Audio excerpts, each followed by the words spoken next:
አራተኛው ጥያቄያችን የሚሆነው ለየኔታ መምህር ልሳነ ወርቅ ነው። በመንፈሳዊ ሕይወት ለማደግ ከምን መጀመርና እንዴትስ ማደግ ይቻላል? በመንፈሳዊ ሕይወት እያደግን መሆናችንስ በምን መንገድ ማወቅ እንችላለን? የሚል ጥያቄ ነው። ሰላም ቆያችሁ። ለመምህራኖቻችን እግዚአብሔር ቃለ ሕይወትን ያሰማልን።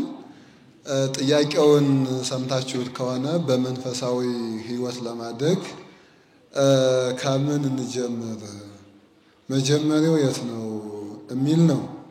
እንግዲህ ጥያቄዎቹን በነገራችን ላይ እያያዛችሁልን እንድትሄዱ በጣም ጽኑ የሆነ መልእክት አለን። በጣም ብዙ ጊዜ ጥያቄዎችን እንጠይቅና መልሳቸውን ግን እዚሁ ውስጥ ነው ትተናቸው የምንሄደውና ጥያቄዎቹን ብቻ ሳይሆን መልሳቸውንም እየጻፋችኋቸው ሂዱ። እንግዲህ መንፈሳዊነት መጀመሪያ አለው። መጀመሪያ የሌለው ነገር የለም። ሁሉም ነገር መጀመሪያ አለው። መጀመሪያ የሌለው ማን ነው ከተባለ እግዚአብሔር ብቻ ነው። መጀመሪያ ኑሯቸው ደግሞ መጨረሻ ያላቸው አሉ። መጀመሪያ የሌለው መጨረሻም የሌለው እግዚአብሔር አለ። መጀመሪያ ኑሮት ደግሞ መጨረሻ የሌለው አለ። እሱ ሰውና መላእክት መጀመሪያ ያላቸው መጨረሻ የላቸውም። እንደዚሁ መንፈሳዊ ሕይወትም መጀመሪያ ያለው መጨረሻ ግን ገደብ የለውም። እና እንዲህ ከሆነ መጀመሪያው ምንድነው ካል መጽሐፍ ቅዱስ እንደሚነግረን እንደው እዚህ ውስጥ ላለነው ባይሆንም እንኳን አንድ ሰው መንፈሳዊ ለመሆን መጀመሪያ ማመንና መጠመቅ የግድ ይኖርበታል ማለት ነው። ካመነ ከተጠመቀ በኋላ በእግዚአብሔር ቤት ሲኖር እግዚአብሔር የሚያዘውን ሲሰራ በፈቃድ እግዚአብሔር ሲኖር ያ ሰው በመንፈሳዊ ሕይወት ለማደግ ጀምሯል ማለት እንችላለን። እና ብዙ ጊዜ መንፈሳዊነትን የምንጀምርበት መንገድ በጣም የተሳሳተና የተበላሸ ሆኖ እናገኘዋለን። ለምሳሌ ብዙ ሰዎች መንፈሳዊነትን የምንጀምረው ከመጀመሪያው ሳይሆን ከራሱ ላይ እንጀምረዋለን። መጨረሻው ላይ እንጀምረውና ጥቂት እንኳን መራመድ ሳንችል ተመልሰን እንወድቃለን። ለምሳሌ ቅድም የኔታ በበቅ ሊቀ ሲሉ ነበር አይደለ? በየጥቂቱ ምን አለ አደገ። መንፈሳዊነት በአንድ ጊዜ እንደው ዝም ብለን እንዳለ ከብቃት ደረጃ ወይም ከአስረኛው ማዕረግ መድረስ አይቻልም። በጣም ጉዞ ያስፈልገዋል። አንድ ሕፃን እንደተወለደ የ30 ዓመት ጎልማሳ መሆን አይችልም። በየጥቂቱ እያደገ እንደተወለደ መራመድ አይችልም። በእናቱ ጀርባ ሆኖ ከዚያ በኋላ በየጥቂቱ በእጁ እየተጓዘ ነው ወደ እግሩ የሚደርሰው። እና መንፈሳዊነትም ልክ እንደዚሁ ነው። በጣም ብዙዎቻችን እንደው አዲስ ስብከት ስንሰማ ለምሳሌ የምናኔ ሕይወት መልካም እንደሆነ፣ የምንኩስና ሕይወት መልካም እንደሆነ፣ የብሕትውና ሕይወት መልካም እንደሆነ ስንሰማ ቅዳሜ ዕለት ሰምተን እሑድ ሂደን የምንመነኩ ሰዎች አለን። እና ያ ደግሞ ዕለቱን ፈርሶ ደግሞ ሰኞ ደግሞ ፈርሶ ታገኙታላችሁ። ከመጀመሪያው አይደለም የጀመርነው። አሁን ምንኩስና ወይም ጵጵስና በጣም ራሱ ማለት ይቻላል በጣም ከፍተኛዎች ናቸው። እና ከዚህ ደረጃ የደረሱ እንደገና ተመልሰው ሲወጡ ታያቸዋላችሁ። ለምን መጀመሪያውን ሳይሆን መጨረሻውን ስለያዙት ማለት ነው። እንደ በተለይ በዚህ ለምሳሌ ማርቲን ሉተር የፕሮቴስታንት እምነት ጀማሪው የሆነው ማርቲን ሉተር ይገርማቸዋል። በሆነ አጋጣሚ ሳያውቀው ወደ ምንኩስና ሕይወት ገባ። ከጓደኛው ጋር ሲሄዱ ጓደኛውን መብረቅ ነጥሎ መተውና ጓደኛዬ የተወውን ዓለም ጓደኛዬ ሲሞት እኔ የተረፍኩኝ፣ ስለዚህ በቃ ከተረፍኩኝ በምንኩስና ሕይወት መኖር አለብኝ አለና ሳያስብበት ዕለቱን አስቦ ዕለቱን ሂዶ መነኮሰ። ከዚያ ምንኩስናው ከበደው። የምንኩስናውን ቀንበር መሸከም አልችላለ። ምክንያት አስቀድሞ ትከሻውን አላዘጋጀውም። ለምሳሌ አንድ ወይፈን ቀን ሙሉ ማረስ የሚችለው መጀመሪያ እስከ 1 ሰዓት ገበሬው የሚያለማምደው እስከ 2 ሰዓት እስከ 3 ሰዓት ሲያለማምደው ይቆይና ከዚያ በኋላ ግን ሙሉ ቀን ሲያርሰው ይውላል። ለምን ትከሻው ደንድኗልና ማለት ነው። እና በትምህርት ሳይጠነክር የመንፈሳዊ ሕይወትን ዓላማ ሳይረዳ የምንኩስናውን ሕይወት ዝም ተቀበለው ተሸከመ። ከዚያ አልችለው ሲል ወጣና ምን አለ? ምንኩስና የመጽሐፍ ቅዱስ ትምህርት አይደለም ብሎ ማስተማር ጀመረ ማለት ነው። ይሄ ብቻ አይደለም። ከዚያ ውስጥ ያሉት ከሱ አስቀድመው የመነኮሱትን ደናግላን መነኮሳት አስወጣቸውና በዓለም እንዲኖሩ አደረጋቸው ማለት ነው። ለምንድን ነው ይሄ ሆነ? አሁን መናፍቃን ወይም ፕሮቴስታንት ምንኩስና ሲነሳባቸው ወይም ገዳማዊ ሕይወት ሲነሳባቸው እንደተኝ ውሃ የተደፋባቸው በጣም ነው የሚንቀዠቀዡት። ለምንድን ነው? አባታቸው ካውዶት አራፎት የወጣ ሸክም ስለሆነ ማለት ነው። እና ለምንድን ነው ከዚህ ደረጃ የደረሰው ከተባለ ሳያውቀው ነው የገባ። አሁንም በዘመናችን ቅዳሜ ቀን ከአንገታቸው ላይ ከረባት አድርገው ያያቸዋቸውን ወጣቶች እሁድ ቀን ደግሞ መቁጠሪያ አድርገው ታያቸዋላችሁ። እና መንፈሳዊነትን የምንጀምረው ከመጀመሩ አይደለም። ለምሳሌ አንድ ሰው ጾሞ የማያውቅ ሰው ጾም መንፈሳዊ ሕይወት ነው፣ ጸሎት መንፈሳዊ ሕይወት ነው። መጀመሪያ እንደሰማ እስከ ምሽቱ 1 ሰዓት መጾም ይጀምራል። በሁለተኛው ቀን ግን እስከ 3 ሰዓት ድረስ እንኳን መጾም አይችልም፣ ይተወዋል ማለት ነው። ለምን? መጀመሪያ የተሰቀለው ሂዶ ራሱ ላይ ነው። አንም ጸሎትም ስናይ ጸሎት ጠቃሚ ነው ሲባል በተለይ በዘመናችን የኔታ ሁሉ ጊዜ ይሉታል መዝገበ ጸሎትም ይባላል። ያንን ከመጀመሪያው ጀምሮ እስከሚሸት ድረስ ያነበንብ ይውላል። በስንጋቴው ግን አቡነ ዘበሰማያትን እንኳን ለመድገም ይቸገራል። አያችሁ፣ የተበላሸው ምናችን አጀማመራችን ማለት ነው። ስለዚህ አጀማመራችን ከስር መሰረት መያዝ አለበት። አሁን ይሄንን ቤተክርስቲያን አስተውሉት። ይሄ ቤተክርስቲያን ይታያችኋል አይደለ? የጸናው በሚታየው ግድግዳ ሳይሆን በማይታየው መሰረት ነው። የቤተክርስቲያን የጸናው መሰረቱ ይታያል አይታይም? አይታይም። መሰረቱ ያለው የት ላይ ነው? ውስጥ ላይ ስር ላይ ነው። ግን የማይታየው መሰረት የሚታየውን ህንጻ አቁሞ ያዘው እና እኛም መንፈሳዊነታችን እንዲታይ በነገራችን ላይ አሁን ላይ ያለን ሰዎች ያለባበስ መንፈሳዊነት፣ ያነጋገር መንፈሳዊነት ትናንት ስላችሁ እንደነበረ ልብሳችን መንፈሳዊ ነው፣ አነጋገራችን መንፈሳዊ ነው፣ ውድ መንፈሳዊያን ነን፣ የወራዊ በዓላት ላይ መንፈሳዊያን ነን፣ ዘመነ ጥር ላይ መንፈሳዊያን ነን። ከዚያ ውጭ ግን መንፈሳዊነትን ከዚሁ ነው አራግፈነው የምንሄደው። ስለዚህ መንፈሳዊነትን ስር መሰረት ይዘን ከስሩ እየተጓዝንበት ብንሄድ አሁን ቤተክርስቲያንም ስንመጣ በጣም ብዙዎቻችን ገሌ ይህን ያህል 100,000 ብር ሰጠ ሲባል ሰው ለዕለቱ ደስ ይለውና ሌላውን ተውትና የቃል ኪዳን ቀለበታቸውን ሳይቀር በተለይ እናቶችና እህቶች ማለት ነው የቃል ኪዳን ቀለበታቸውን ሳይቀር አውልቆ ይሰጣሉ። ከዚያ ከሄዱ በኋላ ስለሚቆረቆሩ ሂደው ትዳራቸውን ይበትኑታል። ለምን? አቅደውበትና አልመውት አይደለም ያደረጉት።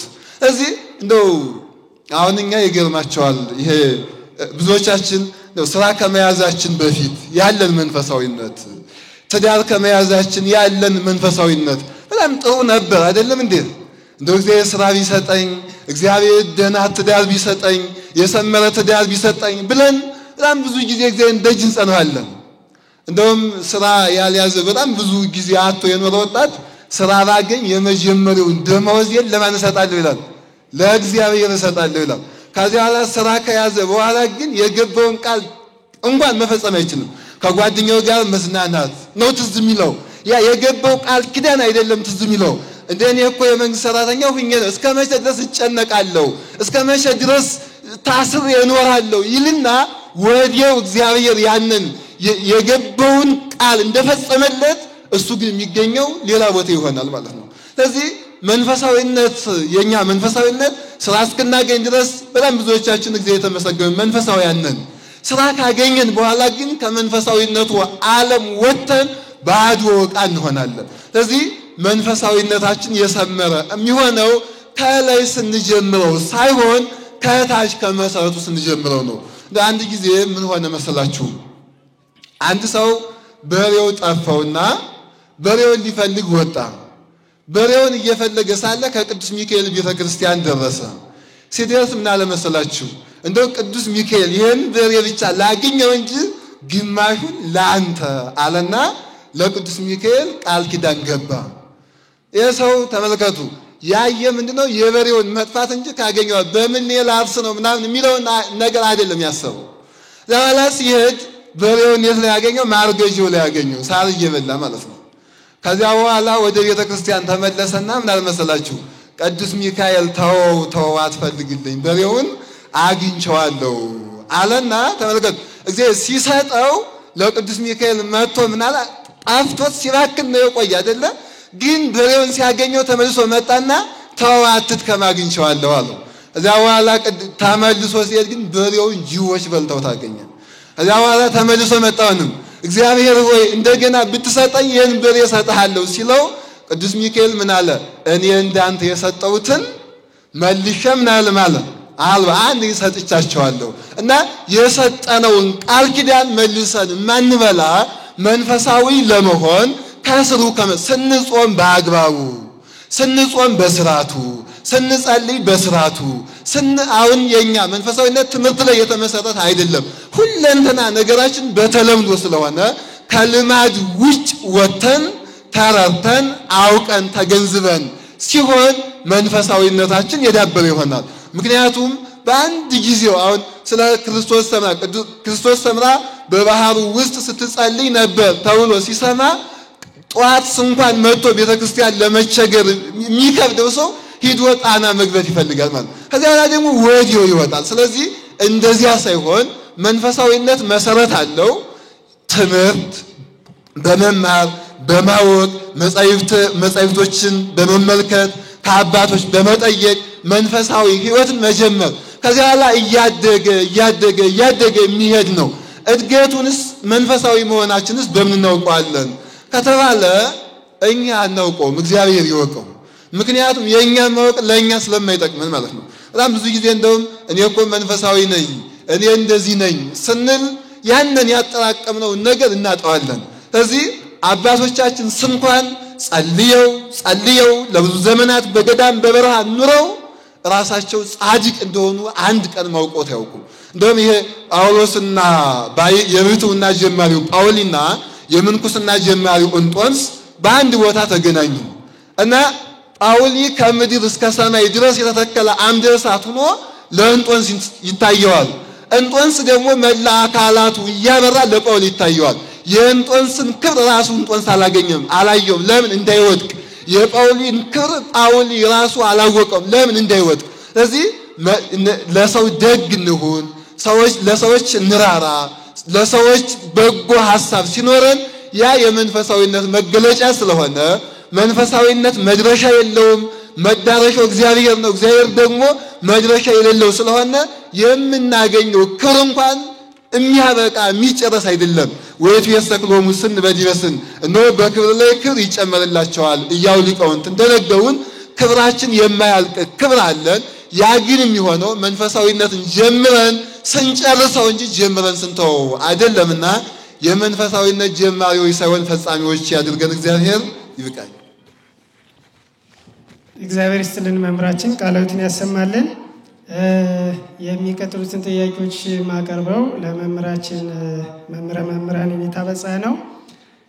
ካለን ሰዓት አንፃር ወደ 3 የሚደርሱ ጥያቄዎች አሉና በነይታ የሚመሳሰሉ መስለው ስለታዩኝ እነሱን ነው የምጠይቀው። የኔታ አንደኛው ኦርቶዶክሳዊ ትዳር እንዴት መፈለግ ይቻላል? መስፈርቱ ምንድነው? ዘር ነውን? ሀብት ነው ወይስ መልክ ነው የሚል ነው።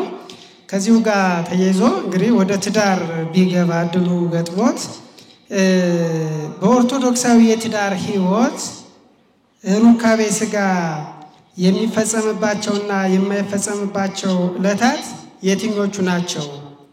በትዳር ሕይወት ሩካቤ ሥጋ በማይፈጸምባቸው ቀናት ሩካቤ ሥጋ ቢፈጸም እንደ ኃጢአት ይቆጠራል ወይ የሚል ነው። እዛው ጋር አብሮ ተያይዞ በሁለት ተጋቢዎች መካከል እንግዲህ በቁርባንም ሊሆን ይችላል ያለ ቁርባንም ሊጋቡ ይችላል። እዚህ ጋር የመጣው ግን በቁርባን የሚል ነው። ተጋብተው የወሊድ መቆጣጠሪያ ቢጠቀሙ ትክክል ነው ወይ? የወሊድ መቆጣጠሪያ መጠቀም የቤተ ክርስቲያናችን አስተምህሮ ምን ይላል የሚሉ ናቸው።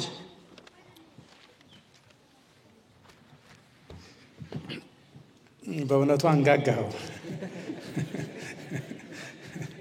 ከትዳርን እስከ መጀመሪያው ከጮኝነት ነው የጀመረውና እስከ ልጅ መውለድ ድረስ ለመምህሮቻችን ቃላት ያሰማልን። በእውነቱ በጣም ሰፊ ጥልቅ ምስጢር ነው እያገኘን ያለ ነው። እንዲያው ወደ ትዳር ስገባ ከመንፈሳዊነት ሊጀምር ይሻላል ይመስለኛል። እንዲያው ጌታችን የጠየቀው አንድ ወጣት አለ። ምን ተግበር ከመ እረሰ ሕይወተ ዘለዓለም ማለት መንፈሳዊ የሆነ ዘንድ ምን ላድርግ ማለት ነው ሲለው መጀመሪያ የነገረው 10ቱ ቃላተ ኦሪትን ነው። እና አንድ ሰው እንዲያው አሁን ቅድም መምህራችን እንዳሉት ከመጀመሪያው እንጀምር። መጀመሪያው ምንድነው? 10ቱ ቃላተ ኦሪት ናቸው።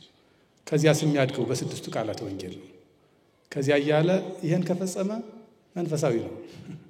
እና መንፈሳዊነት ማለት ይሄ ነው። መንፈሳዊ ሲሆን ደግሞ እንዴት ማግባት እንዴት መኖር እንዳለበት ደግሞ ያውቃል። እና ያው መቼም ጠያቂውም ያውቀዋል። እናንተም ስትጠይቁ ታውቁታላችሁ። ሰው ትዳሩን መምረጥ ያለበት በገንዘብ ነው? ገንዘብ ያለው ነው? አዎ በሉ እንደዚያ ነው ይመስለኛል። ገንዘብ ያለው ከሆነ ፍላጎታችን ወይም ያላት ገንዘቡ የጠፋ ቀን ትዳሩ ይፈርሳል ማለት ነው። እሺ መልክ ያለው ወይም ያላት ይሁን ምርጫችን። መልኩ በህመም ምክንያት እንደው የሚባል ነገር አለ። በጣም አፍንጫው አንድ የስልክ እንትን የሚመስል ልጅ አፈቀረና እንደው ምን ተወዷል ስትለው አፍንጫሽን ነው ባለ። ወዲያው እንዲያስጫወቱ አምሽተው ሲመለሱ መኪና አደጋ ደረሰና አፍንጫዋን ጎርዶታል። ከዚህ ስለዚህ አፍንጫዋን ነበር የሚወድ በቃ ቀረች ማለት ነው። እና እንደዚያ ነው ወይ? እና መልክ በብዙ ነገር ይቀየራል። አንደኛ የዚህ ዘመን መልክ የተውሶ ስለሆነ አይደል? ቀን ያዩት መልክ ማታ አይገኝም አይደል? አንዱ እሱ ነው እንዴው ባሁኑ። ሌላው ግን መልክ በህመም ይለወጣል። አያችሁ? ራሱ እርጅና እየለወጠው ይመጣል። እና ሌላው ደግሞ ይገርማችኋል፣ መልከኛ ብላችሁ መረጣችሁ ሰው እሱን ይዛችሁ ሳለ ደግሞ ሌላ ከሱ የበለጠ መልከኛ ታገኛላችሁ። ያን ጊዜ ደግሞ ትቸገራላችሁ። ምክንያቱም ፍላጎት መልክ ነው። ስለዚህ መልክ የመረጠ ሰው መልከኛ ብትሆን እንኳን መልከኛነቷ ለሱ ሳምንት ነው። ከዚያ በላይ ያልያዘውን ነው የሚያሳየው። ምክንያቱም መልክ ስለሆነ ፍላጎቱ። ስለዚህ እንዲያው በእውነቱ ያላገቡትን ብቻ እንዳታዩ ያገባችሁም ስሙኝ።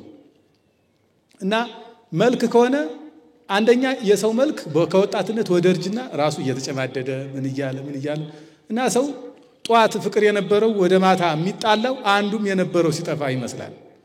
ስለዚህ መልክም ሌላ ጉዳይ ነው ማለት ነው። እንዴው ይገርማችኋል፣ እንዴው ለትዳር ጠባይ እንኳን ያን ያህል እንትን አይደለም። ለምን ምትሉኝ መንገድ ላይ ይለወጣል። ጠባይም እኮ አንተ በአግባቡ ካላስካት ወይም ካላሹ እኮ በአንቺ ምክንያት ተበሳጭቶ ራሱ ሌላ መልክ ሌላ ጠባይ ያመጣል። ደግ ሰው እንኳን አብሮት ያለው ሌላውን ሁሉ ይቀይራል። አባቶቻችን እኮ ከአራዊት ጋራ ኑረዋል አይደል? ተፋቅረው ተዋደው ከአንበሳው ጋራ አቡነ ገብረ መንፈስ ቅዱስ ሲኖሩ አንበሳው አንበሳነቱን ለውጦ እንዳይመስላችሁ አንበሳውን እሳቸው በስነ ምግባራቸው ለውጠውት ነው። ዘንዶው መናደፉ መርዙን ጥሎ እንዳይመስላችሁ አቡነ አረጋዊን ይዟቸው ይወጣ። እሳቸው ዘንዶውን የሚያገርም ጠባይ ስላላቸው ነው። ስለዚህ ደግ ሰው በሄደበት ሁሉ ሰውን ይለውጣል እንጂ አይለወጥም። ይሄ የደግነት ጠባይ ነው። እና ሰውን የሚለውጥ ሰው ነው ሰው ማለት። እና እንዲያው ጠባይ ራሱ ሌላ ነው።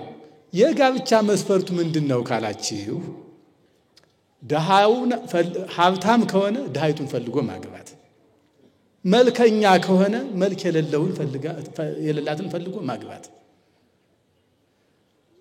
ወገን ያለው በዘመድ የከበረ ወይም የከበረች ከሆነች ይሄ የሌለውን ማግባት።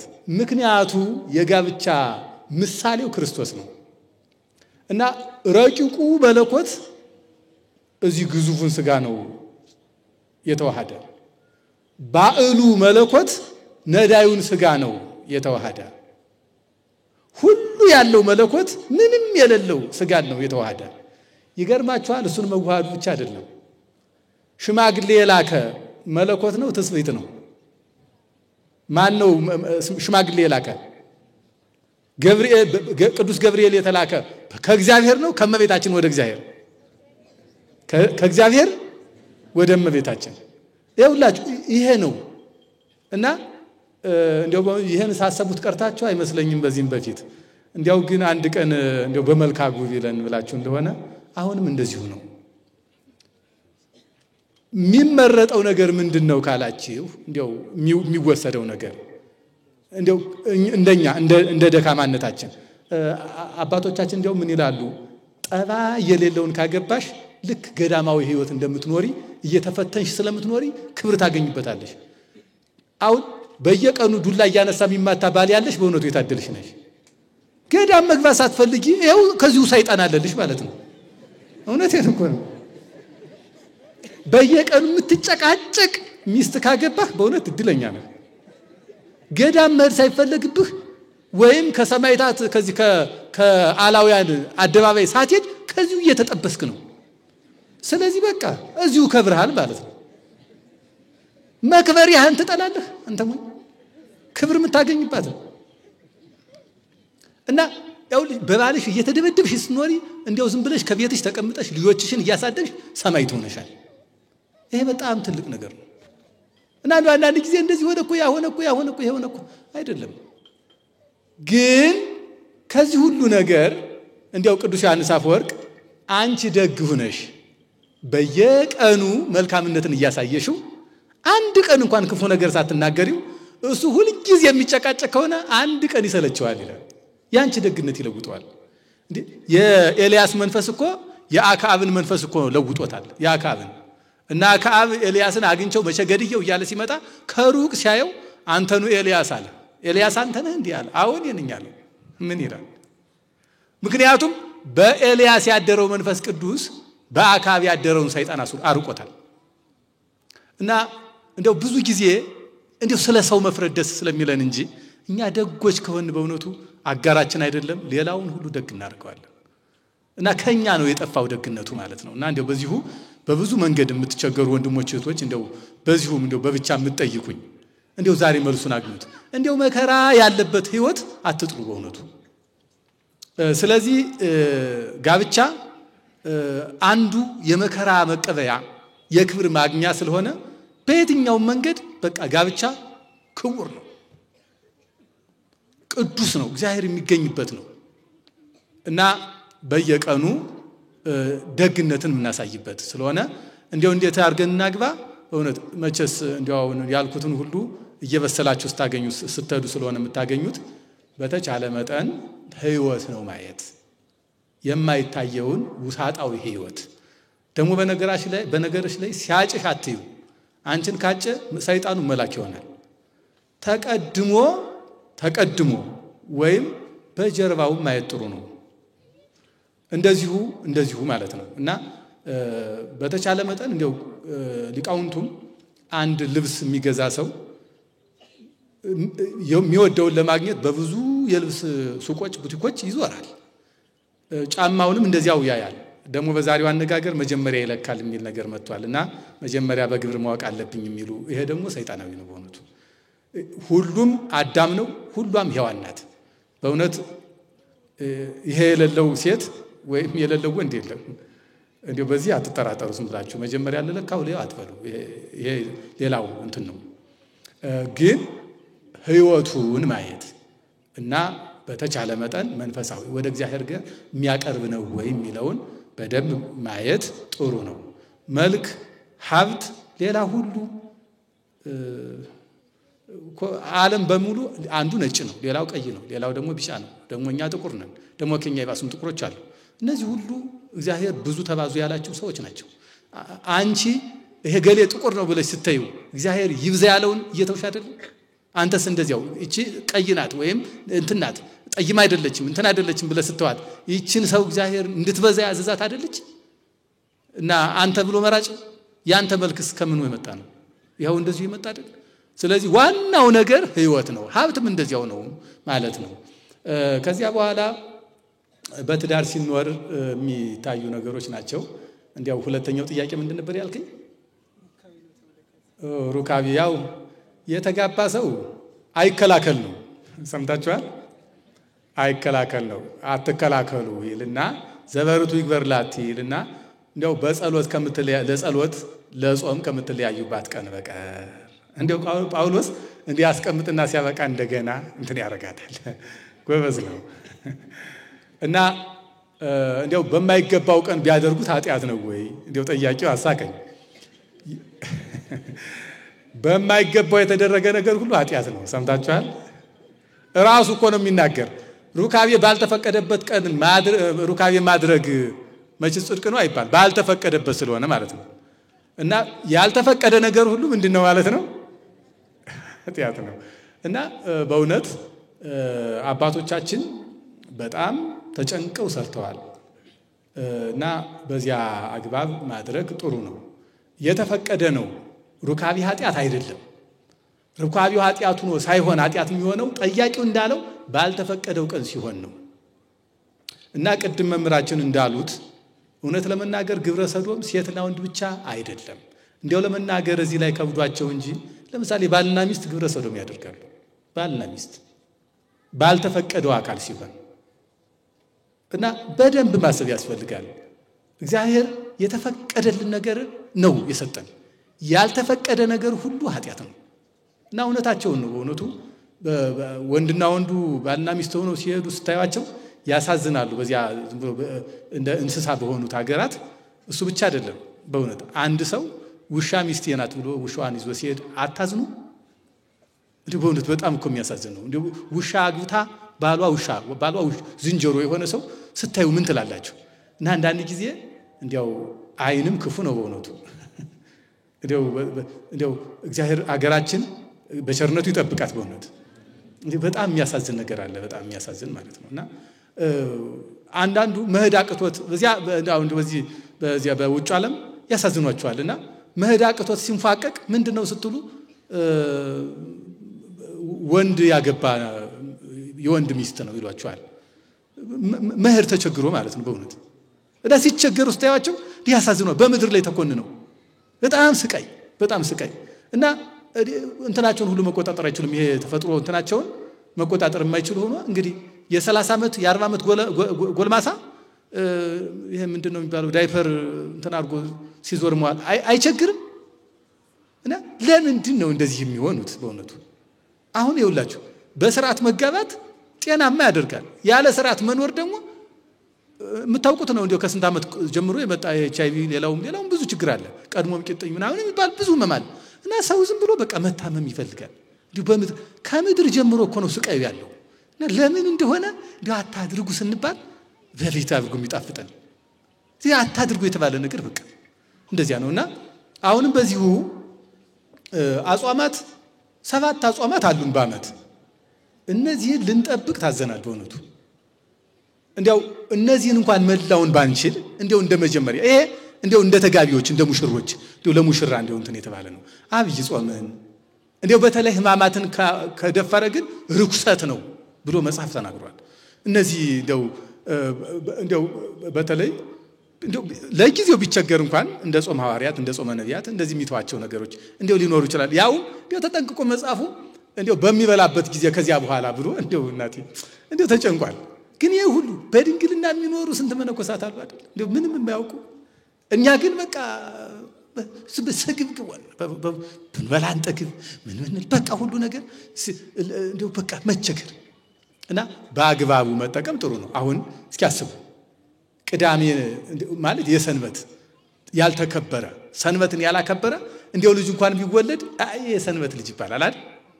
ይባላል እኮ በሀገራችን። አሁን ሲዱ በወሩ ውስጥ የሚከበሩ ቢያንስ እነዚህ የሕግ በዓላት እነዚህ የግዘት በዓላት እነ ቅዱስ ሚካኤልን እነ እመቤታችን የዓመት በዓላትን ባለ እግዚአብሔርን እነዚህን እንኳን አክብሮ እንዲያው እኮ ሁሉ ነገር እኮ ደግሞ በጣም እኮ ዝም ብሎ ሲሆን እኮ አይናፍቅም እኮ ይሆናል። እንዲያውም ያስጠላል አይደል? እና እንዲያው ሲናፍቅ ጥሩ ነው። አንዳንድ ጊዜ ተወት ሲያረጉት ደግሞ እንደገና ሲሆን አይሻልም? እንዲያው እውነቴን ነው። እኔ ዝም ብለው ሁሉ ጊዜ ከሆነ ጥሩ አይደለም። እና በእውነቱ እናንተም አስቡበት። በዚህ አንዳንድ ደጋግ ሰዎች አሉ። ገርሟችኋል? በጣም ደጋግ ሰዎች የመከራው ጊዜ ከመጣ ጀምሮ እነዚህ እንደው ክፉ ጊዜዎች ምንላቸው አሁን እንደው እኛ በጣም የተቸገርንባቸው ምንጣፍ ለይተው እግዚአብሔርን የሚለምኑ ሰዎች ሁሉ እንዳሉ ታገኛላችሁ። እና በእነሱ ጸሎት ደግሞ እግዚአብሔር ይማረን በእውነቱ። እና እንደው አንዳንድ ጊዜ ደግሞ ዮሐንስ አፈወርቅ እንደው በተለየ እንደዚህ በጣም እንትን ያልተባለባቸውን አንዱ መጾም ይፈልጋል፣ አንደኛው ደግሞ አይፈልግም። አንደኛው ማክበር ይፈልጋል አጽዋማትን በዓላትን ህርስን ተክተን፣ አንደኛው ደግሞ አይፈልግም። በነገራችሁ ላይ በወርሃ አበባ ጊዜ አለ። በዚያ ጊዜ ጽንስ እንኳን ቢጸነስ አቅም የለሽ ነው የሚሆነው በእውነቱ። ከ1 እስከ 7 ድረስ ጽንስ ከተጸነሰ አደገኛ ነው ለጤንነቱ ራሱ። እና እንዲሁ ዛሬ ብዙ ሰው ጤና ሲያጣ ስታዩት አንደኛ ባልና ሚስቱ ያባለ ስጋ በሽታ እንደሚኖርባቸው ፍትሐ ነገሥታችን አስቀምጧል። ሲቀጥል የተወለደው ልጅ አካለ ልሉህ እንደሚሆንና ጤና የሌለው እንደሚሆን እና ዛሬ ያባለ ዘር በሽታዎች እየበዙ ሲመጡ ስጋው ሰውም እንዲሁ አቅም አልቦ አቅም የለሽ እንዲሁ ልፍስፍስ ሲሆን ስታዩት እንዲሁ ምናልባት እንደዚያ ይሆን ይሆን እንዲሁ በዚህ ደቡል ባልተፈቀደው ጊዜ ይሆነ እና በምድርም ጉዳት አለው በእውነቱ። ስለዚህ በመጽሐፍ ተጽፏል፣ የታወቁ ናቸው። ከ1 እስከ 7 ቀን ድረስ ወርሃ ባዩበት የተከበሩ ናቸው። እንዲያው ግን ቅዱስ ዮሐንስ አፈወርቅ እንዲያው ምን አለ? እንዲያው አንዱ ፈልጎ ማክበር ማለት እነዚህ ተመካክረው መጋባት ለመጽደቅ ስለሆነ እጸድቅበታለን ብለው መሆን አለበት እንጂ ይሄ የጠብ መንስኤ መሆን የለበትም። በተለይ እህቶች ለዚህ ጠንካሮች ናቸው። እህቶች ማክበር አለብን፣ አብይ ጾም መጾም አለብን ብለው ወስነው እያለ ባልየው ደግሞ ዛሬ ታንቄ ሞታለሁ ይላል። ብዙ ጊዜም እንደምታዩቸው ቤተክርስቲያን የሚመጡ እህቶቻችን ናቸው።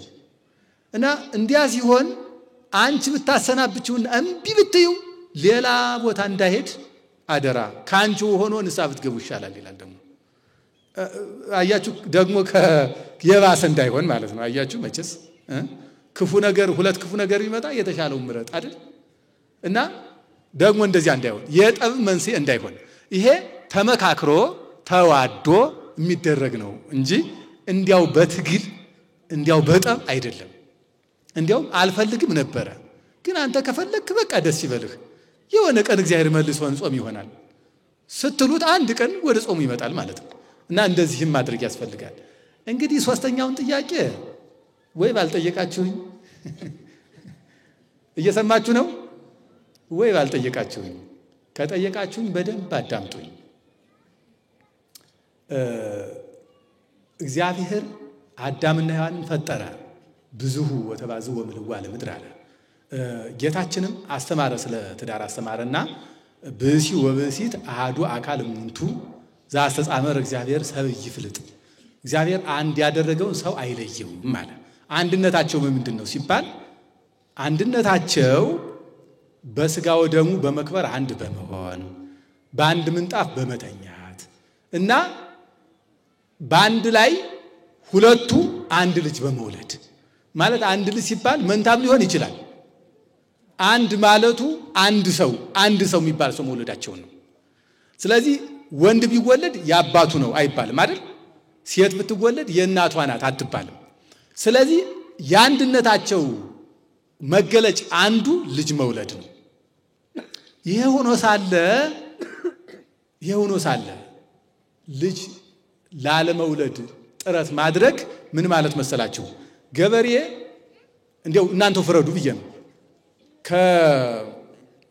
ከጥቅምት ከህዳር ጀምሮ ጤፉን፣ ስንዴውን፣ ገብሱን ካጨደ በኋላ ያንን ሸቦውን ምናምኑን አብልቶ ሲያበቃ መልሶ ያርሰዋል አይደል? እርጥበቱ እያለ ያርሰዋል። ደግሞ በበጋው ላይ ደግሞ ይደግመዋል። ደግሞ ወደ በልጉ ደግሞ ይሰልሰዋል። እንዲህ ሲያደርግ የሚከርመው ምን ለማድረግ ነው? ዘር ለመዝራት፣ ዘሩ ደግሞ እንዲበቅልለት አይደል? ስለዚህ ትዳር ማለት ዘር መዝራት ማለት ነው። እና ያ ምን አይነት ሞኝ ገበሬ ነው የሚሆነው? መሬቷን የማታበቅል ኬሚካል ረጭቶ ሲያበቃ ከዚያ በኋላ የሚዘራ አለ። እንዲህ ያለ ሰው አለ? የለም። አሁን እኛ የማያበቅል ኬሚካል ረጭተን ስናበቃ ከዚያ በኋላ ዘር እንዘራለን ማለት ነው። ይሄ በእውነት አይገባም። እና እንግዲህ አባቶቻችን በነገራችሁ ላይ የወሊድ መቆጣጠሪያ አሁን የመጣ እንዳይመስላችሁ። እንዲያውም አንድ ጥናት ላይ እያየሁ ነበረ።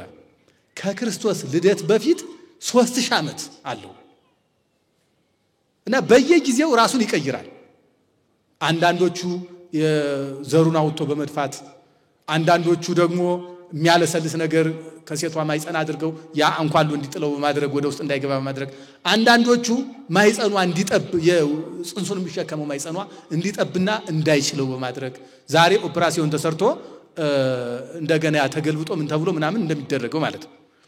አንዳንዶቹ ደግሞ የወንዱ ብልት ላይ የሚወጣ ነገር አለ እሱን በማውጣት ብቻ ቀድሞ ጀምሮ የነበረ ነው። ሌላው ለዚህ የሚጠቅሙ እንጨቶችም አሉ ተብሎ በጥናት ተደርሶበታል። ያን ጥናቱን አንብቤዋለሁ፣ ግን ለእናንተ ከነገርኳችሁ ደግሞ ሌላ ችግር ነው፣ አልነግራችሁም። ብዙ ነገሮች አሉ በቅርብ ያሉ ወሊድ መቆጣጠሪያ ሊሆኑ የሚችሉ በጣም በቅርብ ያሉ ነገሮች አሉ። እንዲያው አሁን እሷን በነገረን ነው የምትሉ፣ እሷን አልነግራችሁም። ለምሳሌ ኤልሳ ያጣፈጣት ውሃ ወሊድ መቆጣጠሪያ ነበረች። ዛሬ ያቺ ውሃ ተገኝታ ቢሆን በእውነቱ በየመንደሩ ነበር እንትን ያን የምናመጣት ወላድ ሲጠጣት ታመክን ነበር። እና ሰው እንዴት ልጅ ላለመውለድ ይጨነቃል? እንዲያው እስኪ በመጻሕፍት ስላሉ አንዳንዶቹ እናንሳቸው። በፍትሐ ነገሥት ሰውየው ሚስቴ እንዳትከሳብኝ ብሎ መልኳ እንዳይጠፋ ብሎ ይላል። ስለዚህ ሚስቱ እንዳትከሳ ትውልድ ይቀራል ማለት ነው። ደግሞ ቅዱስ ኤጲፋንዮስ ደግሞ ዘር ማምከን ነው ብሎታል። ዘር አለማስቀጠል ነው፣ ይሄ በትውልድ ላይ መጫወት ነው ብሎታል። በእውነቱ ይሄም ሌላኛው ችግር ነው። ሌላ ትውልድ አይኑር እኔ ብቻ ልኑር ማለት ነው። ዮሐንስ አፈወርቅ ደግሞ ስግብግብነት ነው ብሎታል።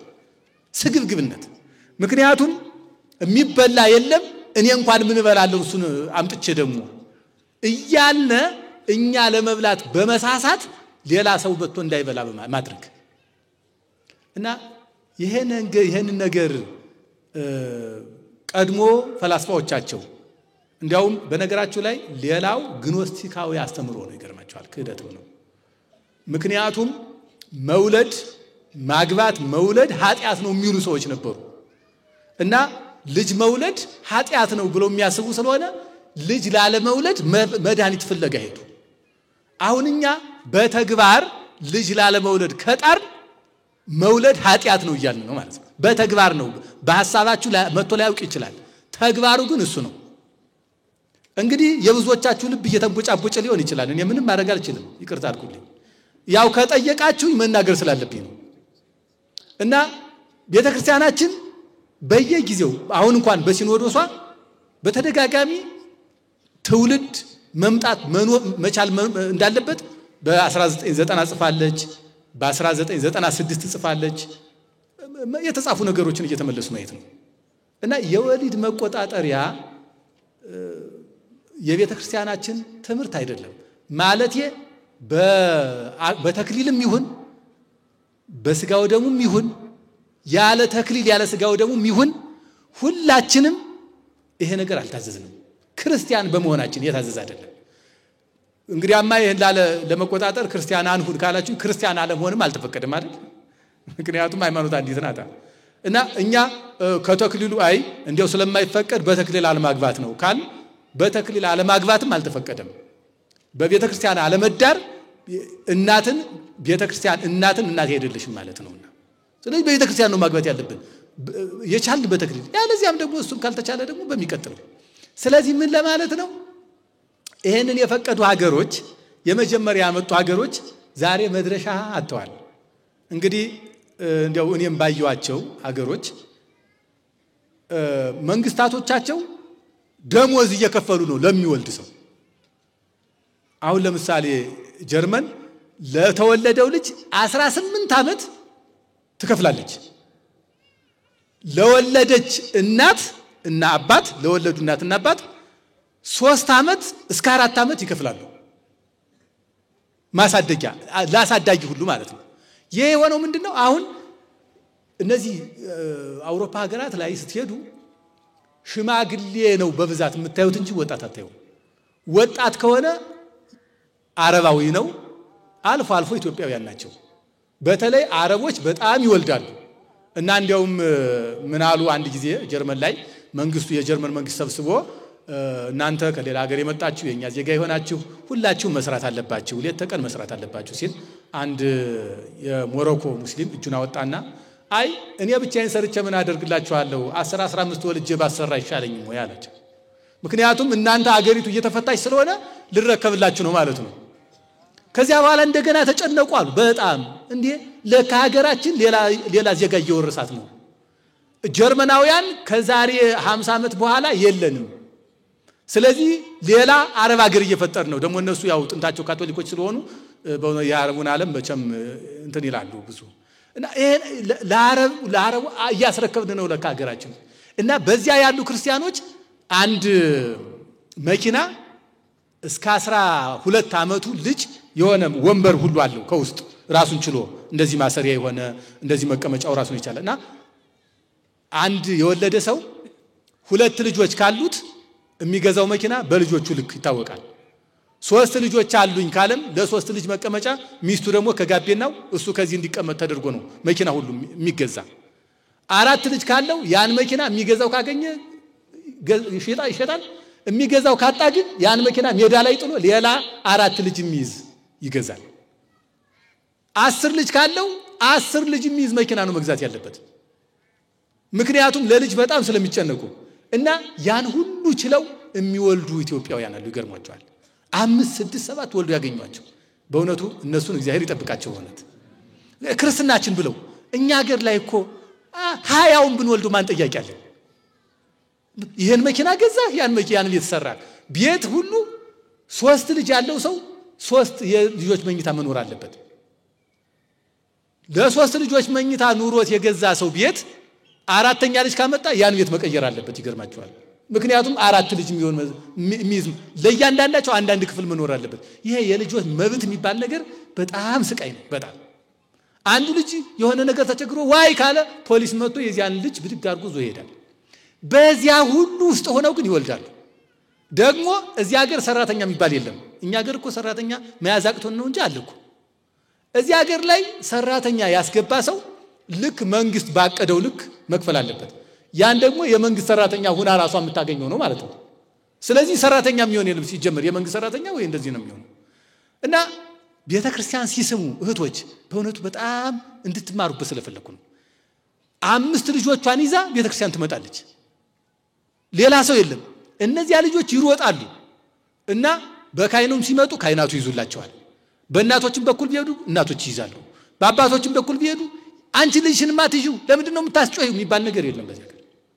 እኛ ሀገር እኮ ልጆቻችን በአግባብ እንኳን እንዳናሳግድ ማህበረሰቡ ራሱ ቤተክርስቲያን አምጥተን ቅዳሴ እንዳናስለምዳቸው እሬ ልጅ ይላል።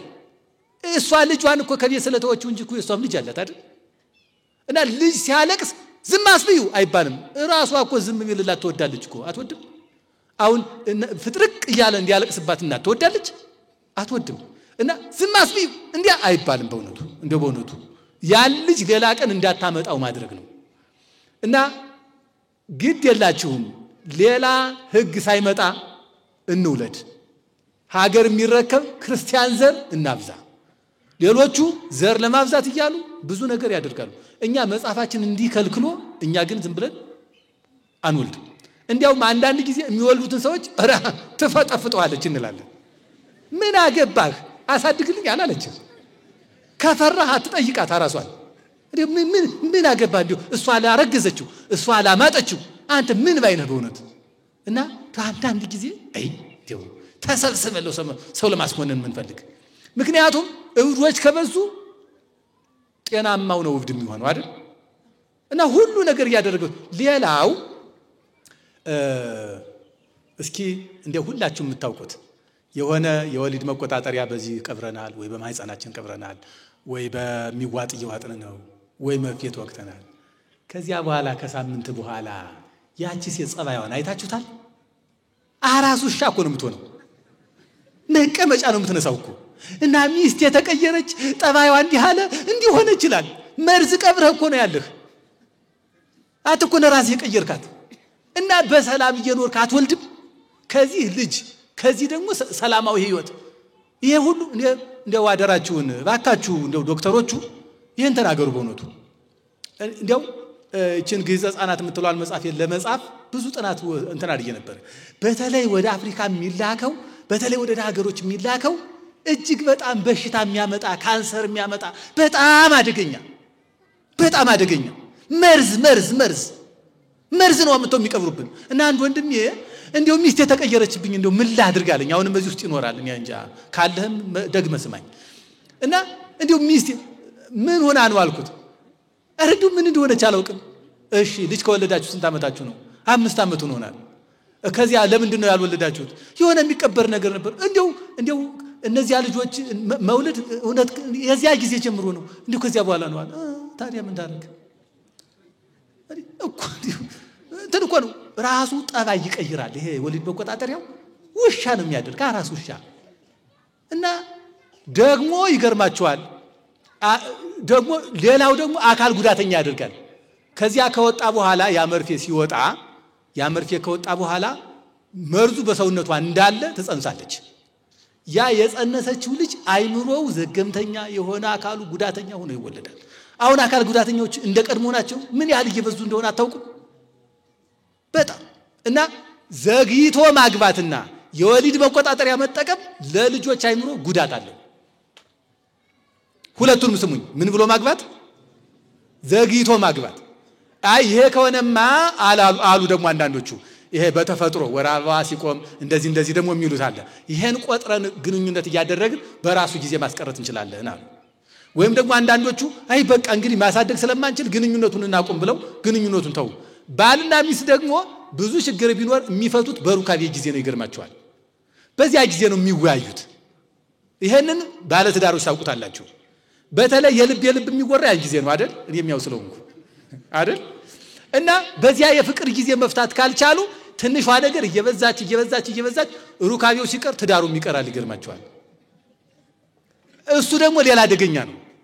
ስለዚህ በጣም አደገኛ ነው። ደግሞ የወር አበባ እንዳቆሙ እህቶች ደግሞ ይፈልጋሉ። እኛ ደግሞ ያንን ተው ነው። ስለዚህ ውስጥ መራራቅ የጠላነው ልጅ እስከናካቴው ትዳሩን ሁሉ ይዞት ይሄዳል። ሌላው ኃጢአት ነው። ኃጢአትነቱ ምንድነው ካላችሁኝ አሁንም ሩካቤውን የተውነው ለጸሎት ብለን ለጾም ብለን እግዚአብሔር ለማገልገል ብለን አይደለም። ለምን ብለን ነው የተውነው? ልጅ እንዳይመጣ ብለን ነው። ልጅ ማስቀረታችን ኃጢአት ነው። ሰው ጠልተን ነው። ስለዚህ ቢመርህም ዋጠው እንደዚህ ነው። እውነቴን ነው። ይሄ ነው እውነተኛው ትምህርት ይሄ ነው ምልህ እንዲያው መቸስ እና የመጨረሻው ሰው የማይወልደው ለምንድን ነው? በፍታ ነገስታችን መከራ ጠልቶ ማለት ተከሳብኛለች፣ ምግብ እናጣለን፣ እንቸገራለን። ስለዚህ ቅድም እንዳልኳችሁ ትዳር ማለት አንዱ ለመጽደቅ መከራ ለመቀበል የምንገባበት ነው። ለምሳሌ መነኮሳት ቆብ ደፍተዋል። ምንድነው የሚባለው? እሱ ቆብ ንገሩኝ። እንዲያው ስሙ ምንድነው? እንዲያው ከምን የተገኘ ነው? ምንድነው? አክሊለ ሦክ አይደል? አዎ አክሊለ ሦክ። አክሊለ ሦክ መድፋት ማለት መከራ ለመቀበል ነው አይደል? እና በተለያየ መንገድ የሚመጣውን መከራ ለመቀበል ነው። እሺ እኛ ስናገባ ምንድነው ራሳችን ላይ ደፋ ነው? አክሊል አይደል? ያ አክሊል እንዲያው ለኛ እንደምናደርገው የፎቶ ይመስላችኋል? ለዚህ ለቪዲዮ ቀረጻ ይመስላችኋል? አይደለም። አንተ በዕለተ ዓርብ የደፋውን አክሊለ ሦክ ከዚህ በኋላ ገብቼበታለሁ ይያለ። ስለዚህ ያለ መከራ ያለ ዋጋ የሚገዛ ዕቃ የለም። ያለ መከራ የሚገኝ ጽድቅ የለም። መከራን ፈርቶ ክርስትና የለም። ስለዚህ መከራውን የሚመጣውን ልጅም ማለት አንዳንድ ጊዜ እንዲያው ስንመክር ልጅ እኮ የራሱን ነው ዞ የሚመጣው እንዲህ እውነት ነው። ጥርስ ከማብቀሉ በፊት ምን አለው? እጅ አለው። ጥርስ የሚያወጣው ከረጅም ጊዜ በኋላ ነው።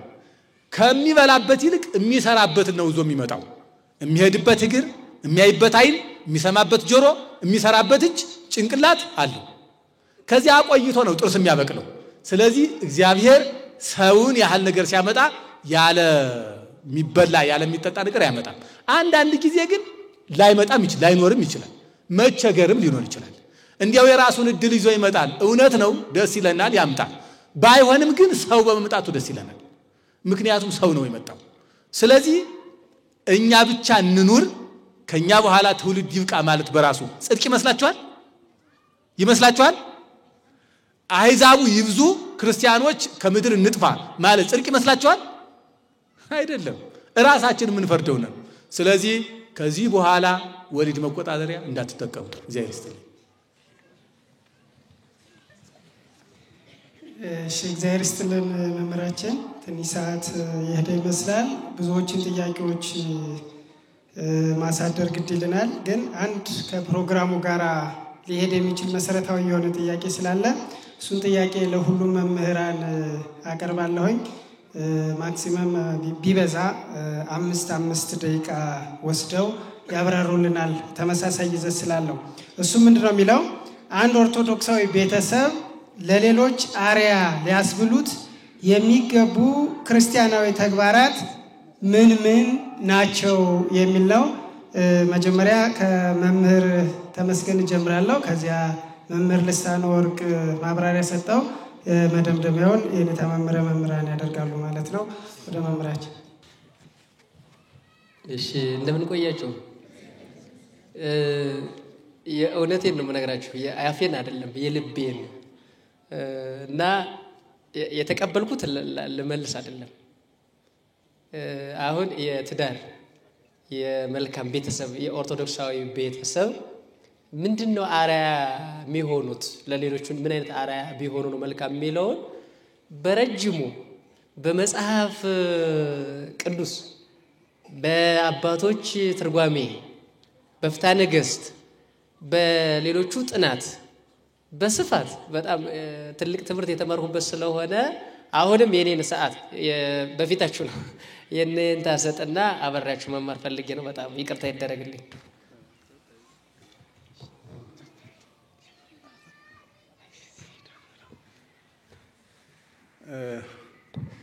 በእውነቱ እግዚአብሔር ይመስገን። እንደው መቼም የመጨረሻ እንትን ይኖራል ብዬ ነው እንጂ እውነት ለመናገር እኔ ብሰማ ደስ ነው የሚለኝ እና ሁለቱም ወንድሞቼ ወይም እንዲያው መችስ እንግዲህ ስማነ መንፈስ ወደድኩክም በትምህርተ መንፈስ ቅዱስ በሚለው በሌላ አነጋገር ልጆቼ ልበላችሁና እንዲያው ያሳዩኝን በጣም መልካም ነገር እግዚአብሔርን ሳላመሰግንበት ማለፍ ስላልፈለኩ ነው በእውነቱና በእሱ እግዚአብሔርን አመሰግናለሁ። ሌላው እንግዲህ ክርስቲያናዊ ይሄ ምንድነው አርአያ የሚሆን ክርስቲያን አርአያ የሚሆነው እንደ ተመልካቹ ነው። እንግዲህ ያው እነዚህ ላይ አርአያ የሚሆን ምን አድርጎ ነው ይሄን አድርግና ወይም ላድርግና አርአያ ልሁን ማለት አይቻልም። ሲጀመር ሰውን እንዲህ አድርጌ አርአያ ልሁነው ላስተምረው ብሎ የሚሄድ ሰው ለሰው እየኖረ ስለሆነ መንገድ ላይ ይወድቃል። በእውነት ይገርማቸዋል። እና እኛ ለራሳችን እንኖራለን። የምንኖረው ደግሞ መልካም ሲሆን ሰዎቹ አርአያ ያድርጉታል ማለት ነው። አሁን እስኪ በኋላችሁ ያለውን ዛፍ እዩት። እነዚህ ዛፎች እዩዋቸው። እንደዚህ ሲያድጉ እኛን ለማስጠለል አስበው ነበር ያደጉ ነበር አይደለም። ራሳቸው ለማደግ ፈለጉና አደጉ አይደል? ውሃውንም በመሬቱ ውስጥ በላይ የሚመጣውን አየሩን እያገኙ አደጉ። ካደጉ ዘንድ ግን እኛ ተጠለልንባቸው። ስለዚህ እኛ እንደ ክርስትና ከኖርን ዘንድ ሰዎቹ ደግሞ እኛን እያዩ ክርስቲያን ይሆኑብናል ማለት ነው። እኛ ማንን አርአያ እናድርገው ካል በእውነት እንደ ቤተ ክርስቲያን ስርዓት የሚኖረውን ሰው አርአያ እናድርገው። አንዳንድ ጊዜ እኛ እንዲያው ሳናውቀው ሰዎቹ አደነቁንና ለሰው አርአያ መሆን ስችል እንዴት እንደዚህ አደርጋለሁ እንልና አቤታችን ውስኪው እናስመጣለን፣ ሰው ጋር ስንመለስ ላሳ እንጠጣለን። አይ ስናሳዝን አርአያ ለመሆን እኮ ነው። እንዲያው አሁን እንዲህ ያለ የለም። በእውነት እንዲህ ያለ የለም። እምን ሆነው እንዲያው ካልቻልንም ያኑ ምን ሆነው ነው መሆን ያለብን። ያው በቃ የሚታይ የራሳችን ነገር እንጂ እንዲያው በተውሶ እንትን እንዲያው አንጨነቅ። አርአያ ለመሆን እንዲያው ይላሉ እንዲያው ለልጆች ለመታየት ይሉና በታዛ ሄደው አጭሰው ይመጣሉ። ልባቸው ራሱ ጭሷል። ምክንያቱ እንዴት መሰላችሁ? ከዚያ ውስጥ ሄዶ ሲያጨሰ የቆየው ሲመጣ ከንፈሩ ሁሉ አፉ ሁሉ ልብሱ ሁሉ ሲጋራ ይሸጣል።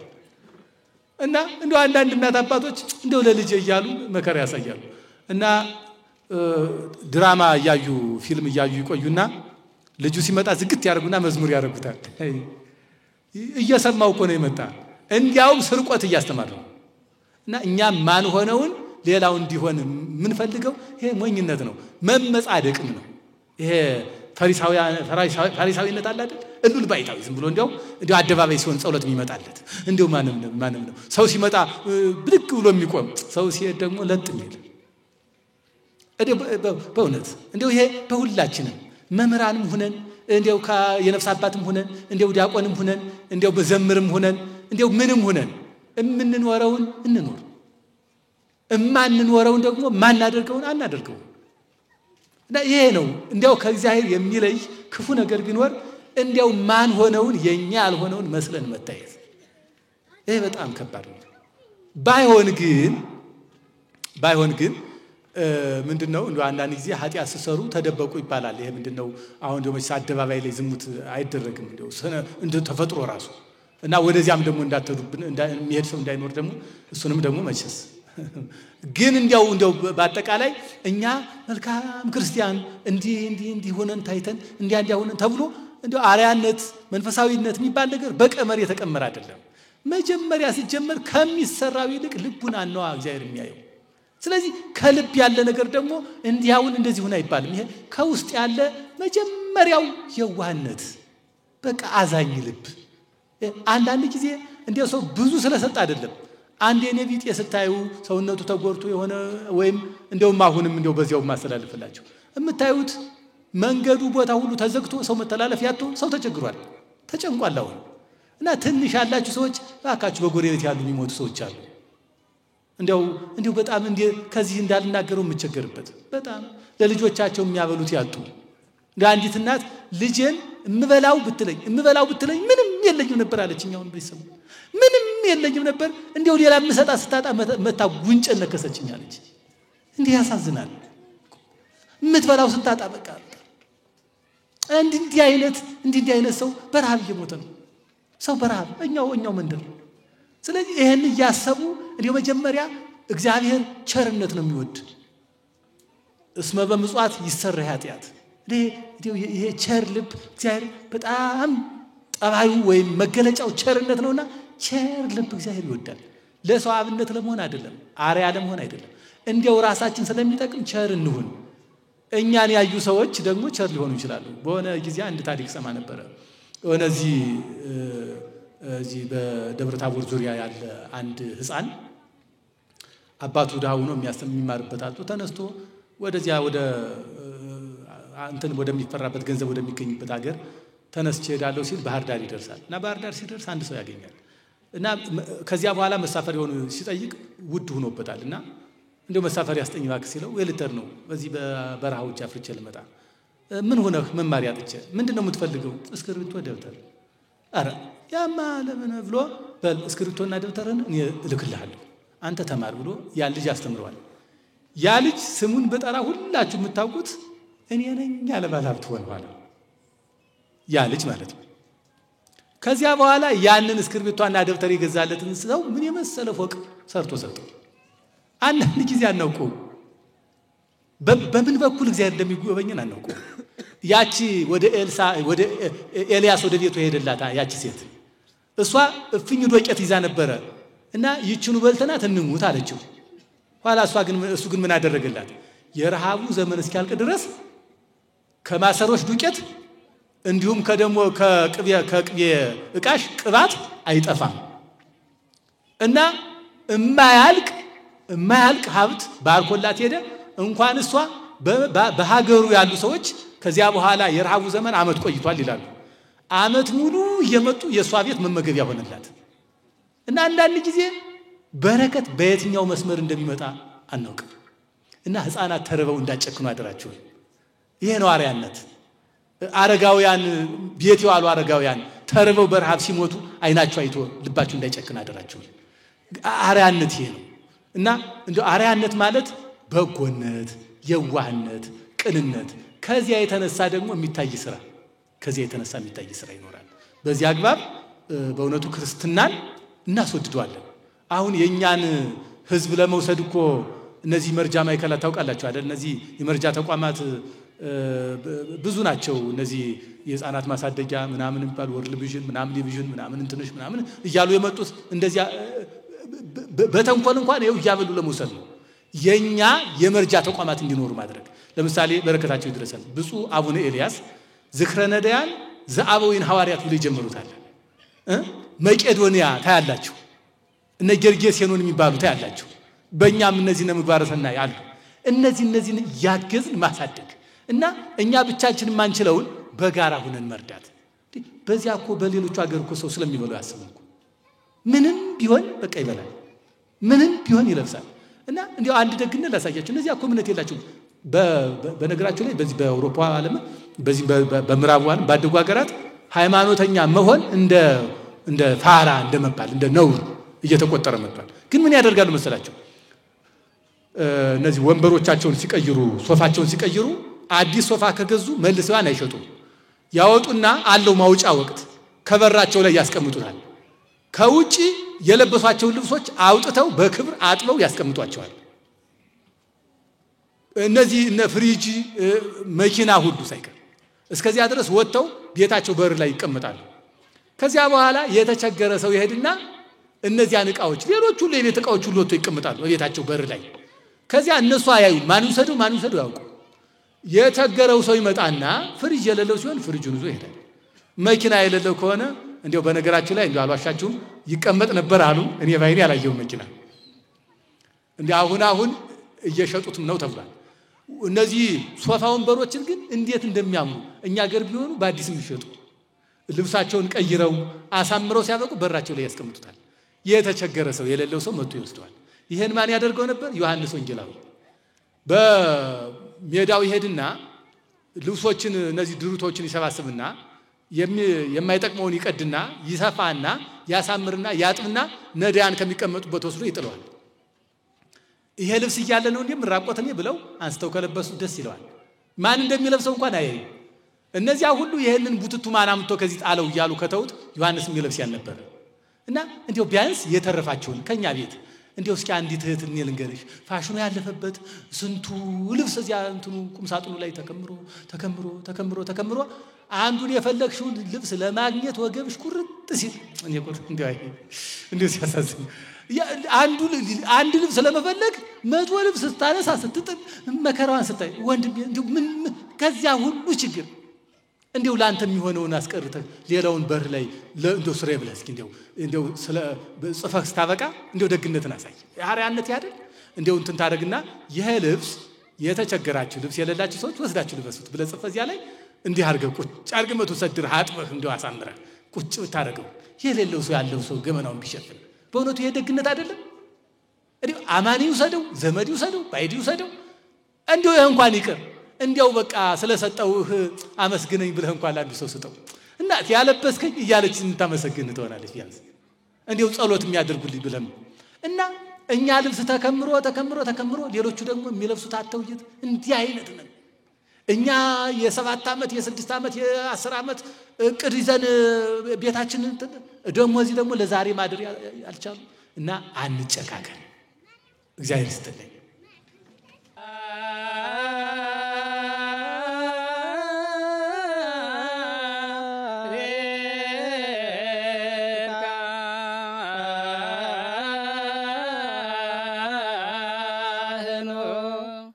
La